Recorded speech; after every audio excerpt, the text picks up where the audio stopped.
Good morning, everyone. Welcome to Active Shooter Awareness and Hostile Event Response Training. I'm actually want to thank you for joining me today from my home office. And today we are going to talk about, yes, you know it. I know COVID is rampant right now, but hey, we're going to be released and we're going to be back in action in no time. I'm actually certified through the FEMA, and the training that they obtained, where my certification is through, is from the Homeland Security. Homeland Security is the Department of the Homeland Security and the FBI created and developed a training, which I'm going to go over with you guys today. And I'm not going to read it word for word, but I'm going to go through it. I'm going to give you enough information that will help you to protect yourself and those around you. And let's start with your emergency action plan. Your emergency action plan that you have is important. With having an emergency action plan, do you know where your family's at? Do you know where your friends are at? Your loved ones? Are you at work? Are you at the grocery store? Are you at a concert? I know there isn't any sporting events or anything going right now, but I'm sure you will find yourself in a situation. Hopefully, you never will, but you could. And this is what I would like to share with you. I'd like to share with you the first thing that I'd like to bring to your attention is creating emergency numbers. Emergency numbers are going to consist of the emergency service, which most of us already know. 911 is who you want to dial. You want to stay calm. You want to reach out to them when they answer the phone. You want to keep your cool. You want to stay calm. You could be the vital instrument that connects you to everything that they need. So let's start with you want to stay calm. And I am saying that a bunch of times because when you're stressed and your heart and adrenaline is pumping, you're going to be going big time. Okay. So if you live in a certain area, you want to know your local emergency information line. Maybe you want the non emergency number. If you dial 911, chances are it's going to go straight to Highway Patrol. And then it gets routed to the city that you're in. Maybe it's not on the freeway, but 911 calls go to the dispatch and then it gets routed to your local place. Me, I live in a Tri Valley area, so there's three cities that I have the non-emergency police department, which goes straight to their dispatch number. So I have that saved in my phone. I have it quick. I just type in PD for police department. So I just have it under PD and the city that I'm in. So when I type in PD, it pops up three cities that are closest to where I'm at, so I know which one I need to click on and dial the number as quickly as possible. So your local police department, your local fire department. What if you need to report a fire? Um, it could have been an explosion, so you need to get them there. Local hospital, maybe a local hospital. You might want to have them on your radar as well in your phone. Most of us have smartphones these days. So you want to make sure that you have your smartphone ready to rock and roll in the event of I'm giving myself a plug here, environmental health and safety. Sorry about that. Now you can see it. Okay, local FBI field office. Why would you need that? You never know. You might. So why not have it readily available? Facility security. For example, I used to work at Tesla Motors with Elon Musk. Hey, Elon, if you're there, hello, how you been? Miss those great conversations that we've had. And I can't forget the one about the brain surgeon. I'll never forget that conversation you had with me. Thanks, Elon Musk. A little plug for Tesla Motors there. Great cars, by the way. So at Tesla, for example, one of the facilities, it's like a mile long. And if you send 911, they're going to go to the front admin. Well, what if you're like a half a mile down the road? So they have their own private fire department security. So the 911, when they dispatch to large facilities, they also have their internal facilities. So you need to know what your internal facilities are and rules and regulations. We had to not dial 911, we had to call security. We had our own ERT, emergency response team, which yours truly, I was the captain for 997 members. And one of my roles was to make sure that the safety of all those members, between ensuring myself was certified in CPR, AED, first aid, life saving skills. I obtained most of those when I was in the United States Marine Corps. So I had to learn battlefield wounds, how to put pressure on, making tourniquets and splints, and how to two arm carry a wounded uh, Marine that was injured. So I brought that to my civilian sector, and so those skills helped me out with helping save lives at Tesla, which I actually saved lives numerous times. There was incidents that occurred often at at most places. People do get trip, slips, and falls. By the way, that's one of the leading um, incidents and injuries in the workplace is trip, slips, and falls. That's a free one for you all. So your facilities have that number in your phone because when your adrenaline is pumping and you're in shock, which I've actually been in shock myself and had to wait a minute before I realized, oh, I have the number in my phone. And then you stare at your phone for a minute to realize I don't know what number to punch because you're like freaking out. Someone's like blood is squirting out and just, you know, it happens to all of us. I mean, you just have to stay calm. You got to learn to like take a second, breathe in, collect your thoughts, and go to town. Do what you need to do. So facility security is important. Knowing the correct numbers to call in the event of an emergency. Facility address. You got to know where you're at, folks. You have to have your address. If you don't have your address, um, you're going to have some challenges with helping save lives, rescuing people who could be in danger. So understand, know what floor you're on. If you're in a multi-level building, know what floor you're on, the suite or the room number, the office, an extension. Make sure you have that phone number handy as well, and you know what it is. Okay.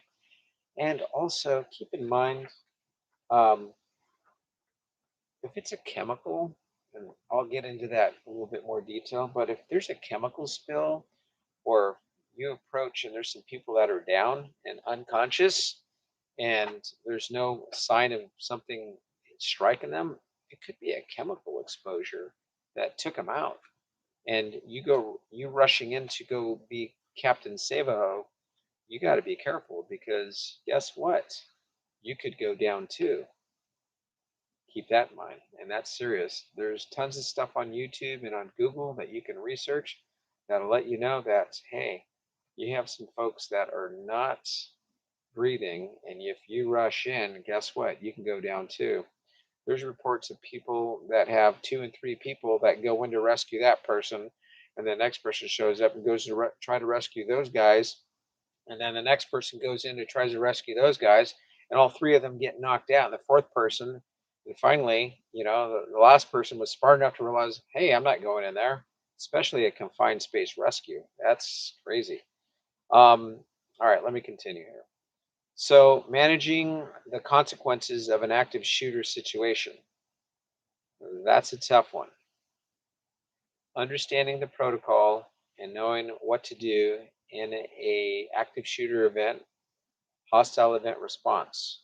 After the active shooter has been incapacitated, what do you do then? There is a ton of stuff that needs to go on.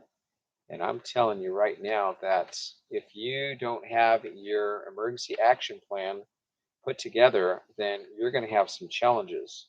So you need to make sure that you have your action plan put together. I'm talking about psychologists, counselors, HR.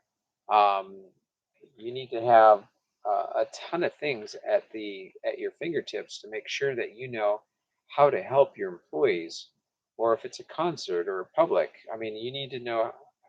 You need to be connected to outreach programs. I like to recommend if you're an organization of some sort, whether private or public, you need to ensure that you're able to build bridges, positive bridges with your local law enforcement, fire department, EMS. Have once a year annual uh, drills where you can invite the fire department and so forth to check out your facilities. Maybe you're in an area that has, you know, ton of mazes everywhere, and you need to be able to reach out to everyone to make sure that you're able to get to them. So if you have the local fire chief, for example, and the police department do a walkthrough, they're going to understand how to navigate around your facilities, and that's important. So, navigating around a maze or a large place, even if it's a small place, you need to kind of know where the hazards are at. Um, maybe if a fire rescue team goes into an area that they're not familiar with and they open a access door that releases something harmful to them and they go down. So that's why it's good to build positive bridges with local law enforcements to help you get through that.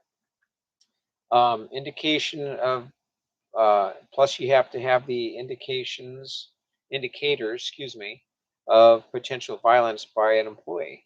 So a lot of the active shooter and workplace violence occurs with a disgruntled person in your organization. And if they know your entire protocols, they're going to be able to get around your defenses.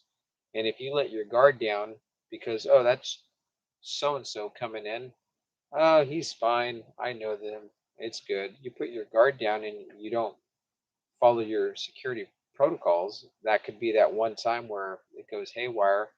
And guess what? People can get hurt. And it's important to, even though it's your buddy, still go through the actions of your security protocols.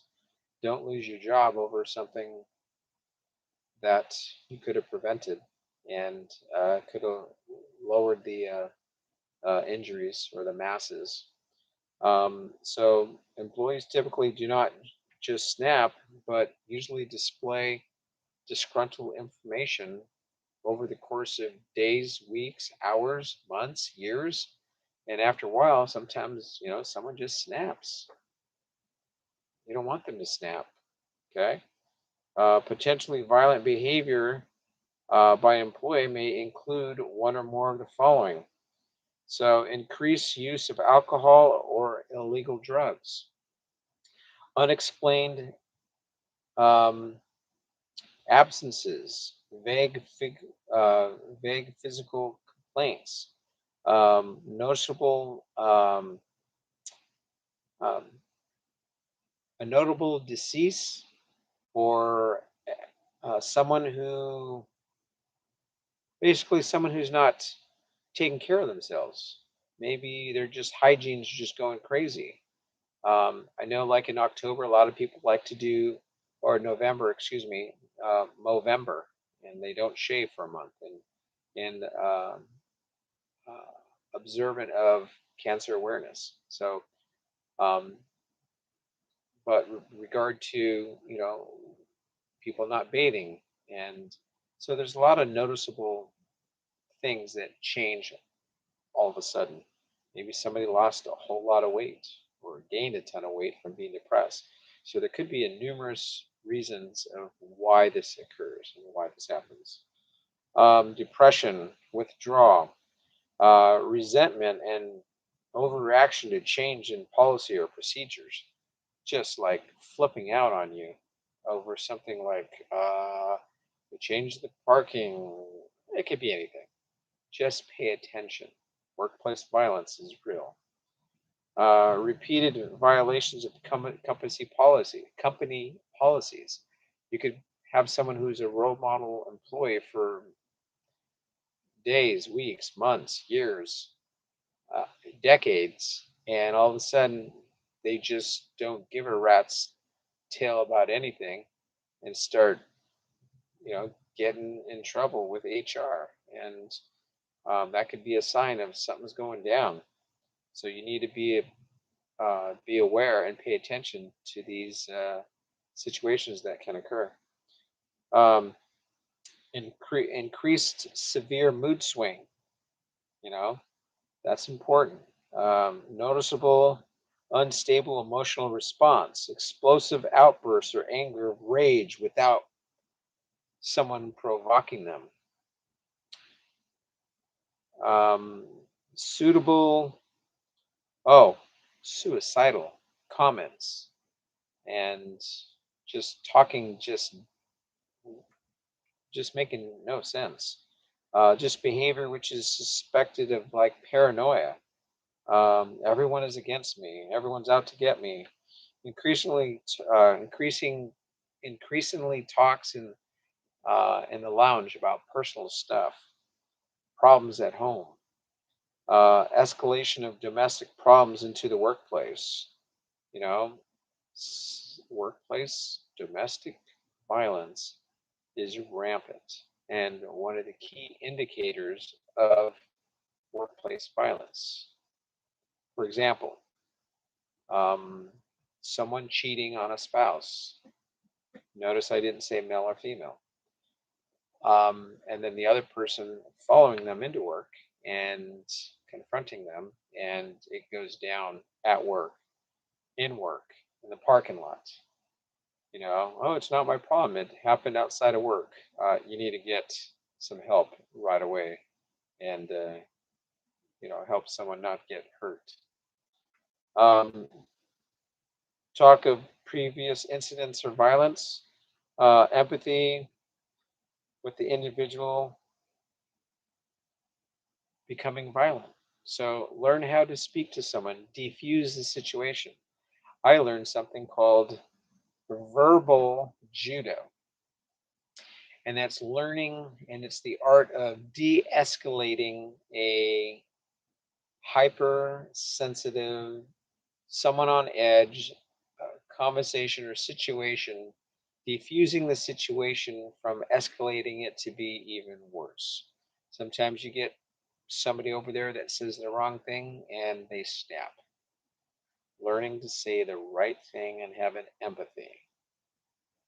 I'd rather eat crow than find out a bunch of people get shot and killed, including myself. So, try and defuse the situation. I admit, I used to be a pretty, um, what would I say? I was a wrestler in high school, so I like to get into situations with others when I was younger. But as I've grown older, I realize that's probably not a good idea because that someone could have a knife, a gun, a weapon of some sort that could take me out. And now that I have family, children, and so forth, it's kind of like that'd be as stupid on my part. And we should all think about that. Let's not escalate anything. Let's de-escalate situations. Life is too short. Think about that one. Increase in unsolicited comments about firearms, other dangerous weapons, and violent crimes. These are all key indicators of things that can go down that you need to be aware of. Don't be afraid not to bring it up. Let your supervisor, your manager, HR know right away. I've heard stories of people saying, if only I had did something, and they heard it, they witnessed it, but they said nothing. They went home. Not my problem, is what I've heard. But then people get hurt, get shot, get killed, get stabbed, they die. If you can be that person to help stop a violent attack of some sort, be that person. Stand up, be heard. Just like at the Oakland airport, when I take the tram from BART to the airport, the recording says, if you see something, say something. And I like that. I still remember it. Echoes in my mind. If you see something, say something. Okay. Be that person to help. Don't be the person that says nothing. Managing the consequences, continuing, recognizing the problems after the active shooter, an accounting of all individuals, making sure that at there is a designated rally point, an assembly point. That goes for earthquakes, fires, floods, any type of uh, catastrophic event, natural event, natural disaster, and so forth. Making sure that there is a rally point, having an emergency action plan is key to the survival of a lot of folks. Determining a method of notifying families of individuals affected by the active shooter, including notification of any casualties. Asserting the psychological state of individuals in the scene. Maybe there's a lot of blood everywhere. Do you have a crime scene extreme? That actually used to be my company. I actually still own it. Crime Scene Extreme is a biohazard cleanup company that would come out to your organization, and they know how to properly clean and disinfect your area to bring it back to where it needs to be. Bodily functions, and I'll just say it, body fluids, which includes blood and anything else that would be part of a gore scene. So they would go in there and clean it up, disinfect it, deodorize it, and make it um, to where you can be in it and not be afraid of any harmful biological agents affecting anyone. Um, and of course, identifying and filling any critical personnel or operational gaps. If there's a key person that was taken out, a manager for some reason, you need to um, make sure that you have a program to bring someone up to speed to where you're at, back to production. This is all later and afterwards. There might have been some destruction of property. You need to coordinate to have that fixed and organized. You need to have all this ready to go in your emergency action plan. That's something important, and I'd be glad to help you with it. Reach out to me, and I can help you with those items. Um, Make sure that you have a lot of these things.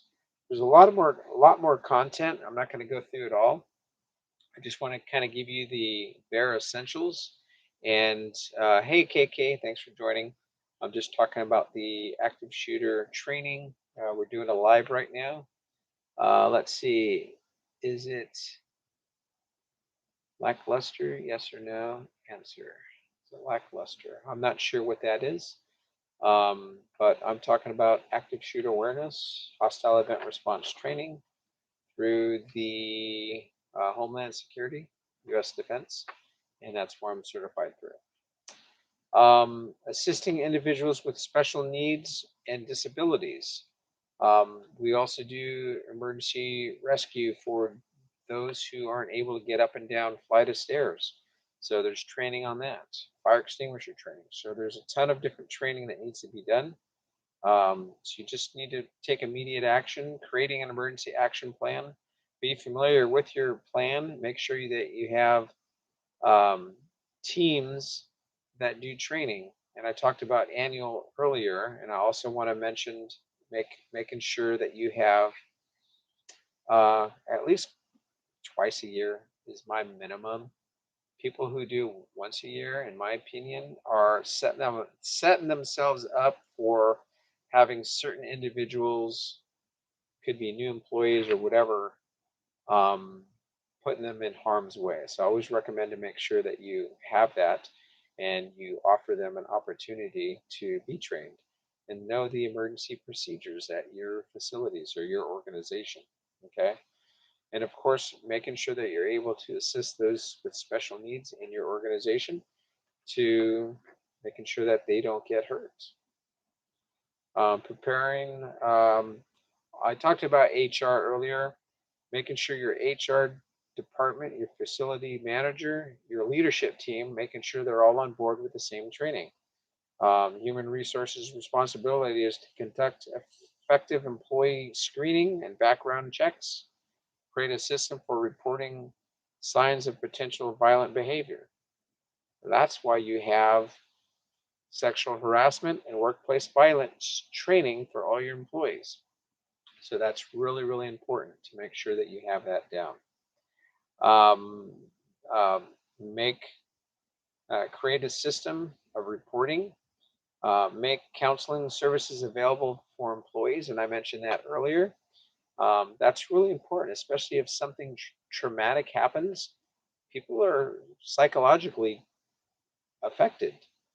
It may not have affected you, but some people, it could be they could be afraid to come to work or back to the group or whatever your organization is. So you got to be really, really careful. Facilities manager responsibilities. Um, Institute access controls, key security systems, passcodes. And I mentioned that earlier. Your security, you need to not falter and stray away from your rules and regulations. Stick to them. Um, Distribute critical items to appropriate managers, employees, including floor plans, keys, facilities, personnel's list of telephone numbers. When you go to your rally points, you have to make sure that um, you have everyone's name, especially if it's a workplace. You have to have a roster of who came in for the day, who left early, who's still on site. If you have an actual active shooter hostile event response going on, and you evacuate your area, your facilities, your organization, and you all meet at your rally point, well, wait a minute. There's 5 people on our list that aren't here. Are they injured? Are they dead? Back inside? Are they hiding? Where are they? They're not accounted for. So you're going to go back in and check? Well, hell, there's someone shooting at people. Do you want to go back in? You need to have a plan. You need to have it figured out. How do you know that person didn't go to their car and they're in their car having lunch because they're or hiding because they're freaked out? Or maybe they got in the car and took off. You need to have your fire drills, your your quarterly drills, in my opinion, at least minimum twice a year to make sure that they know not to leave, go to the store, go home, or whatever. That they need to be accounted for first, and not to go anywhere until they are released. Um, Coordinate with the facility security departments to ensure the physical security of the location. You need to have security. You need to have a plan. You need to have that all written down in an emergency action plan in your binder that you have and that you do training and that you mark down all the people who attend training. And you have to make sure that everyone does get the training. Assembly crisis kits containing radios, floor plans, staff roster, first aid kits, flashlights. If it's a disaster and the power went out, you need to have some way to illuminate everything to make sure that people can see. Um, yeah, so you have to be able to activate the emergency notification system. How are you going to notify everyone? Do you have a texting program that calls everyone and sends a text out? So you have to double check that. Reactions of managers during the active shooter situation, employees and customers alike. Customers are likely to follow an employee, and if an employee is properly trained to hide behind a counter or to go out the back exit, or if they're coming from the back exit to go out the other way, you need to have and rehearse both scenarios to figure out where this person is going to go. You have to make sure that you have muscle memory locked in. What is muscle memory? Muscle memory is when you consistently do something over and over again, you could basically do it in your sleep. So if you're doing this training throughout the year, you're going to kind of know what to do. Do you know what a bottleneck is? Do you know what bottlenecking is? I want you to Google that one and comment below and let me know that you actually understood what it is. bottlenecking. I'll get back to that one later, but I want to see your comments. Um, Take immediate action, remain calm, lock and barricade doors if you're trapped. Don't let them into your location. Put desks, cabinets, chairs. You got to do whatever can do to stay alive. You have the rest of your life to figure it out, especially if there's an active threat on the other side of your hiding place. Evacuate staff and customers via pre-planned evacuation route to a safe area. Got to plan that, people. You got to know where to go. You got to know what to do. Try different scenarios and help people survive. You could be the key to a whole group of you that are surviving. Assist individuals with special needs. I mentioned that. And that's really, really important. Okay. Additional ways to prepare for your and prevent active shooters. Ensure that your facility has at least 2 evacuation routes. I just mentioned that. At least 2. Don't just know where one is. What if that one spot that you only know how to get out is where the intruder's at? The threat. The threat needs to be eliminated by law enforcement. You have to be able to post evacuation routes in conspicuous spots and locations throughout your facilities.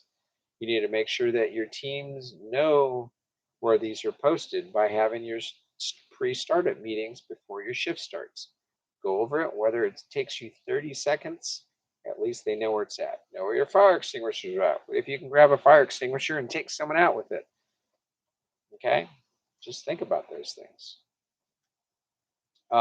Include local law enforcement, first responders during training exercises. I mentioned that earlier. Invite them out. Do a training exercise. Do a run through with them. They'll do some planning and you'll do some planning. It could work out. Include local law enforcement and first aid responses during your exercises will help build a bridge, which I mentioned earlier.